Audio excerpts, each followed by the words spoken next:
In Korean culture, shamanism and shamans are still very much present.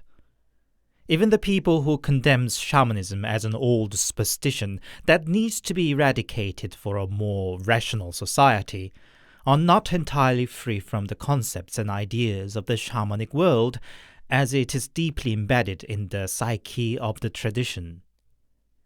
If you missed my previous episodes about brief history and concept of shamanism and shamans in Korea, I recommend you to watch it. Links in the corner and in the description. Understandably, the social standing of shamans is a complex one. While shamans themselves would say they are simply living their life doing their work, the public sentiments about them varies widely, from indifference, casual curiosity, strong accusation of them as conmen, to vague fear about their inexplicable power. Following up from the last week's episode, we are taking a look at stories about haunted houses again, but this time they are haunted by shamans who used to live there. They are claimed to be true accounts, but as usual, there's no clear means to approve or disapprove that claim. Regardless, one thing we can clearly take from these stories is the complex mixture of fascination and certain fear that exists in contemporary Korea about the shamans who are an undeniable part of the culture to this day. So here are 3 stories from Korea about the haunted houses by the spirits of shamans. As always, handpicked, translated and narrated by your host, Anthony. The following story includes a description of a violent crime scene. Viewer discretion is advised. There is a notorious haunted house in my area.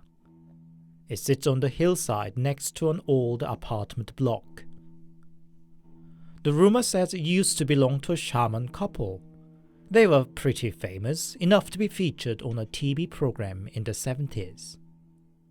Shamans has to be conscientious and use their power carefully, but this couple got greedy and accepted the requests for curses and malicious spells.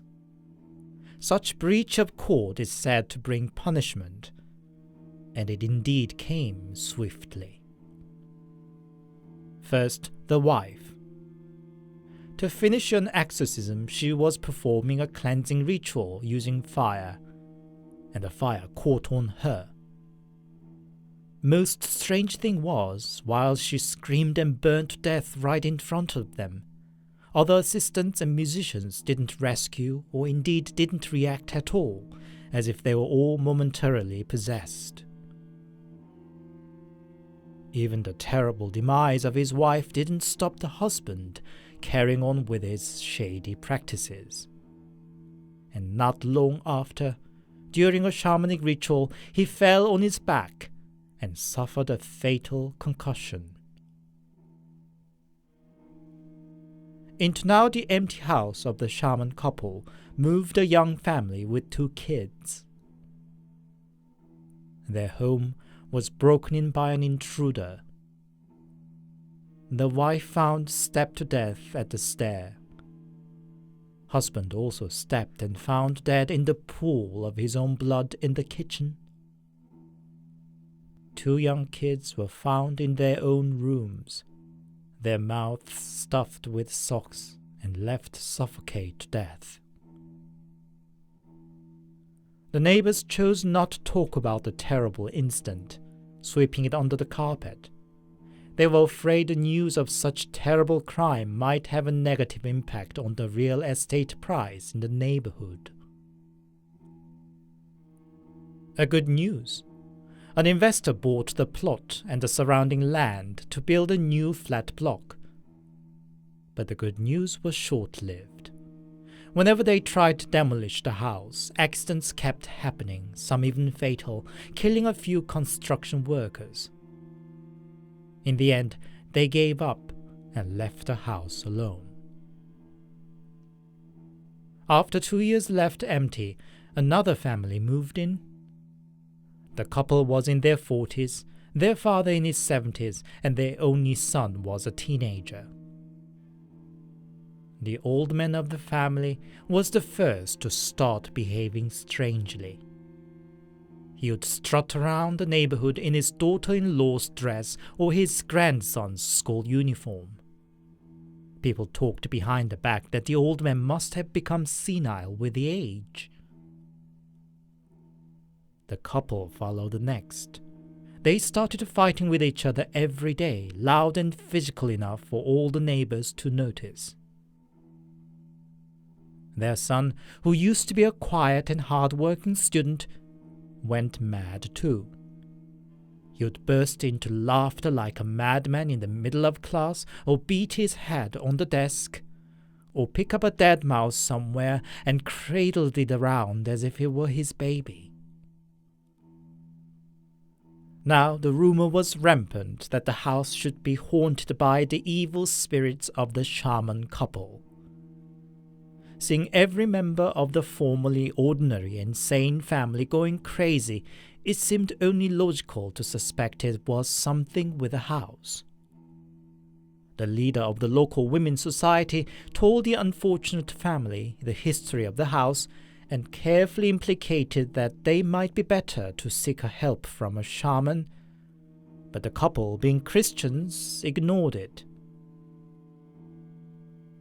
Not 2 weeks after, on Chuseok holiday, the father of the family killed all his family members and hung himself in the local mountain, coincidentally at the same spot where the female shaman was burned to death.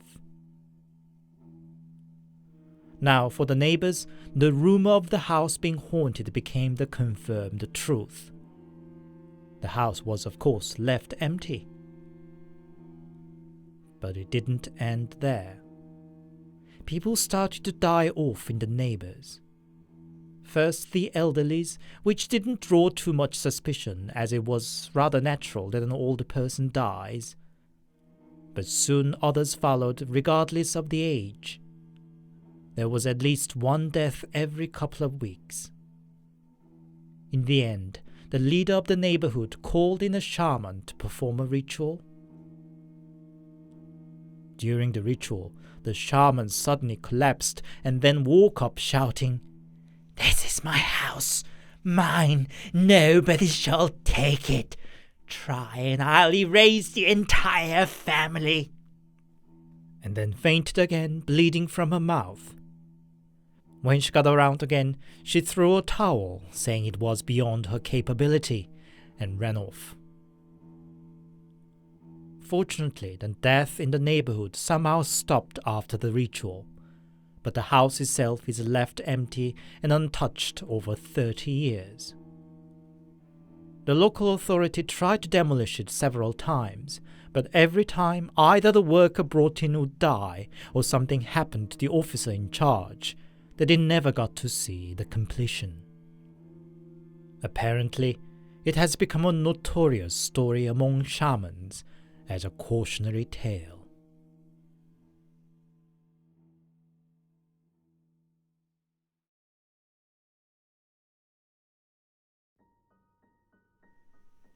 My friend, let's call him Kyung-soo, is from Jeju Island. His family is not very well off, and he became penniless after paying the tuition for his university in Busan. For the whole first semester, he'd been crashing in at the students' room in the university or by colleagues. He had been working part-time all the while, and by the second semester, he could finally afford the cheapest room he could find. It was dark and damp, but he was just happy that he could now have his own space. He was taking 2 separate part-times to be able to afford now increased expenses, and by the time he was back to home sweet home, it was nearly 2 in the morning. He collapsed onto bed. He could hear loud noises of bells and chanting from somewhere, but he was too tired to care. In the middle of the night, he woke up feeling unusually drained. but the call of nature was stronger, and he struggled to get up.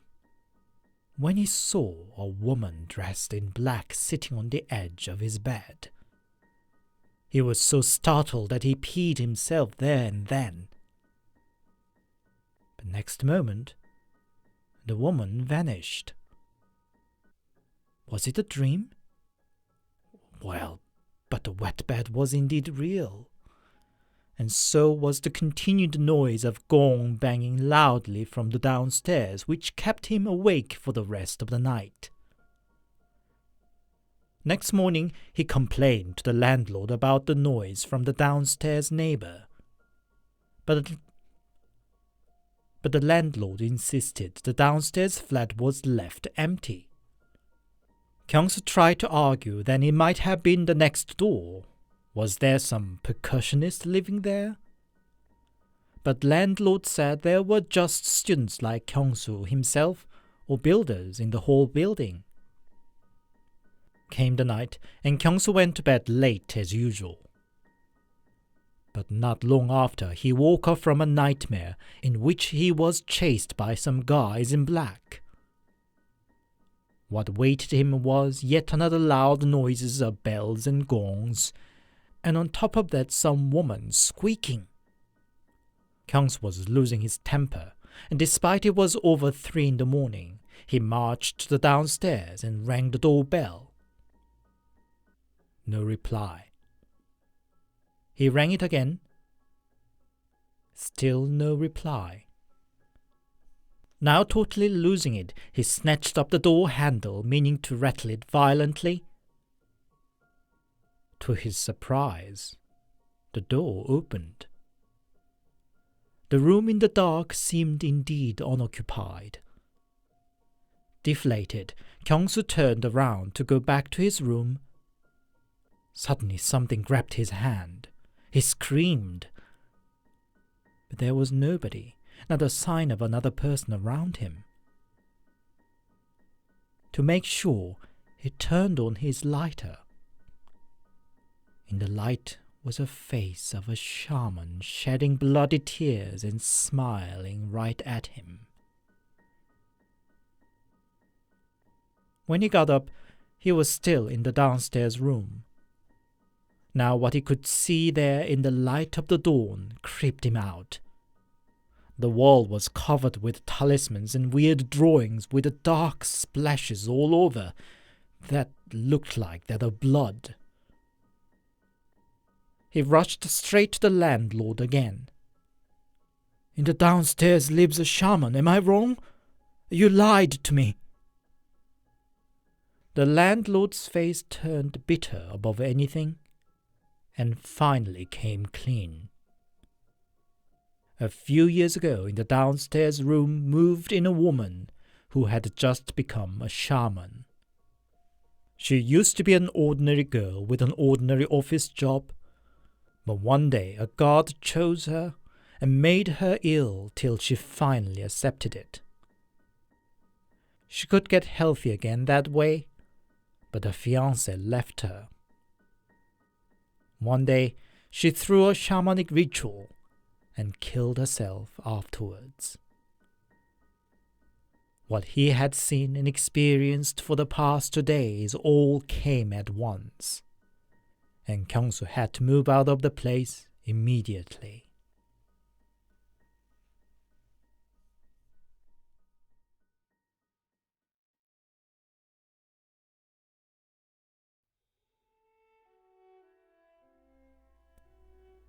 A friend of mine is the student representative of his department. That put him on the charge of planning the 3-day summer camp for the members of the student organization. His choice of destination was the Chiri mountain, well known for its majestic terrain and above all cool streams of water. He and the team planned it all ahead thoroughly, and so they hit the road to the mountain, 36 of them all. First day was spent in the cooling water of the stream, followed by the night of lots of drinks. And second day went all fine with carefully prepared programs and recreations.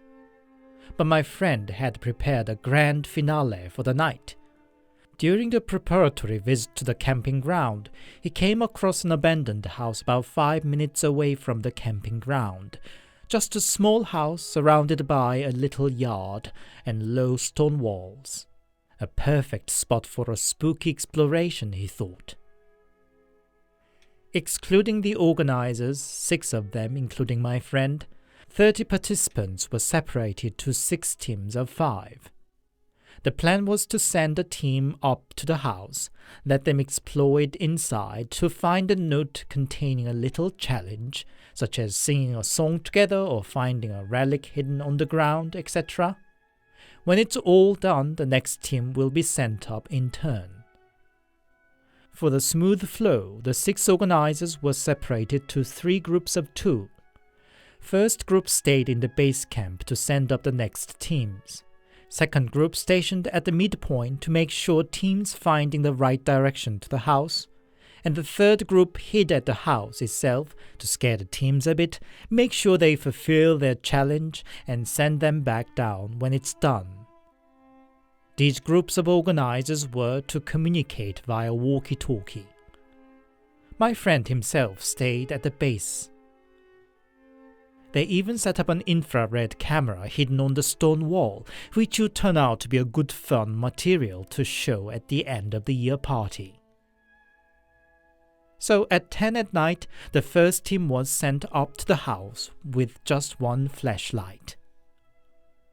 The organizers at the base informed the third group at the house. Group 1 here, first team starting now, first team starting. Group 3 here, all right, replied the third group. 10 minutes passed, and yet no update from the house. Group 1 here, has the team 1 arrived yet? No reply. Are you there? I asked if team 1 has arrived.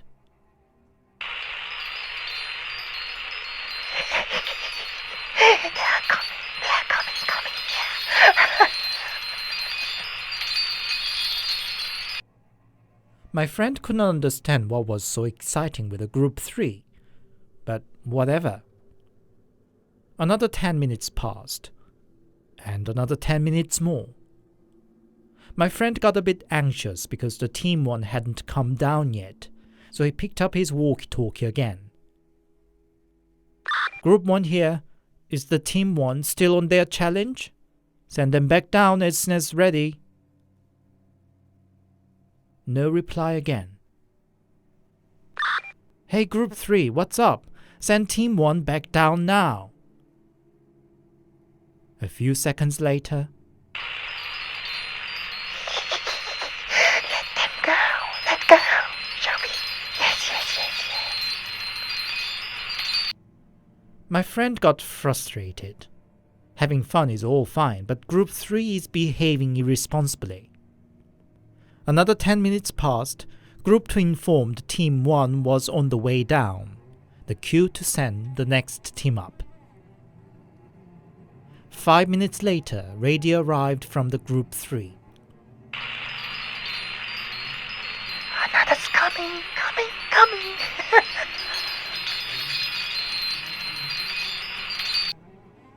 My friend could not quite make out what were all the excited chatterings were. But anyway, all 6 teams safely came down to the base. It was now his turn to go up to the house to collect all the equipment and the rest of the organizers. He called out the names of the Group 3 approaching the house. To no reply. He suddenly felt chills, which got worse by every step towards the house. Hey, don't fuck with me! Where the heck are you hiding? Again, no reply. He came around to the designated hiding spot for the Group 3 behind a stone wall, to find both of them sleeping there, sitting down. He shook one of them up, but he wouldn't wake up. Desperate, my friend slapped his face hard. Why are you here? Said the guy, finally waking up. Are you mad? Why are you sleeping here? Where's your walkie-talkie? My friend shouted. What? Wait a minute. Where's the walkie-talkie? And then pointing the other half of the group sleeping next to him. Why is he here? He was supposed to stay on the opposite side to scare the teams. My friend shook the other one up, but he wouldn't get around, and he had to slap him hard too. Huh? What are you doing here? Team 1 hasn't arrived yet. Nobody could understand what had happened exactly, and the walkie-talkie was missing. My friend hurried the rest of the organizers down back to the camp, and he alone took a quick look around to retrieve the camera and the walkie-talkie. Strangely, the walkie-talkie was sitting right in the middle of the yard. All spooked up, he quickly followed the rest, leaving the camera behind. Back at the camp, he found out none of the participants could remember what kind of challenge they performed at the house. All they could say was that they entered the ground of the house, heard a sound of bell ringing, and then that they were already on the way back down. My friend did not dare to pursue further what had happened and just let it slip for the night. On the last day of the camp, one of the organizers who were in charge of the camera came to find my friend with an ashen face that there was something he must see. It was the tape from the infrared camera from the previous night.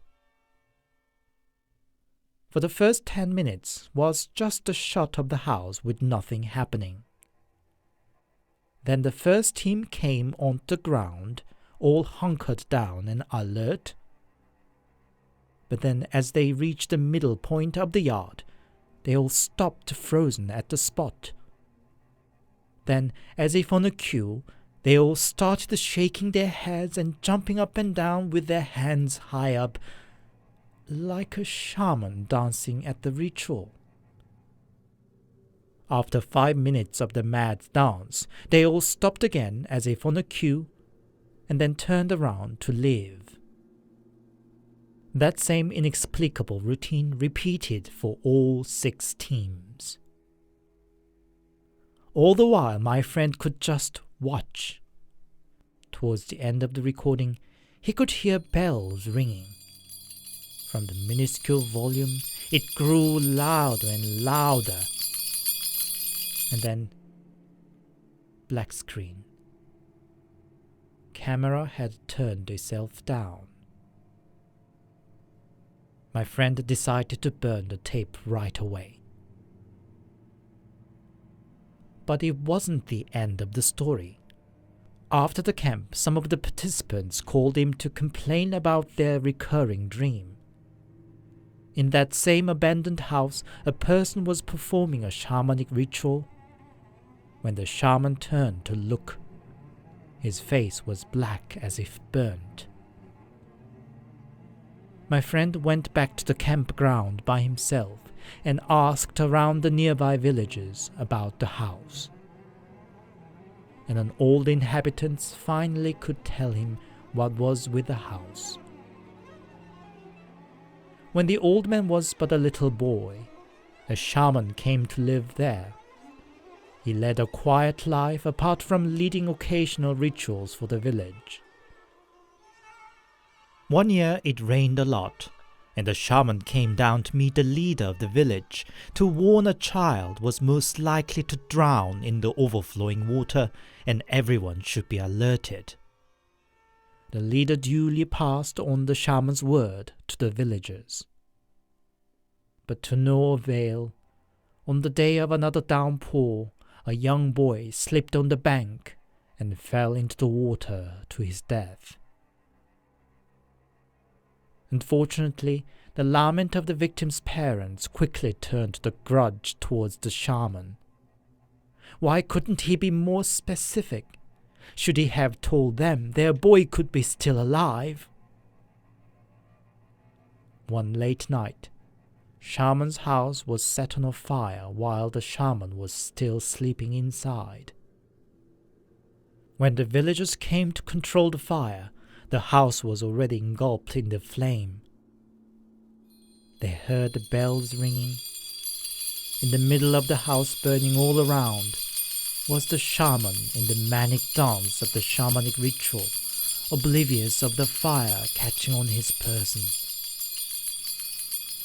Facing the unreal sight, no one dared to jump in to rescue.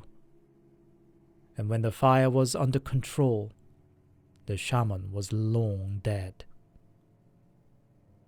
Since then, the villagers would still perform memorial ritual at the house every year. My friend brought all 35 of camp participants to the house to ask for the dead shaman's forgiveness for intruding his space.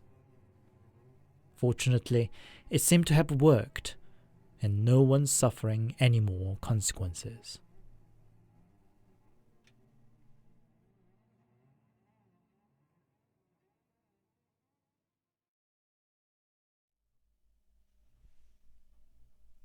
Hi, it's Anthony here, and thank you very much for your listening.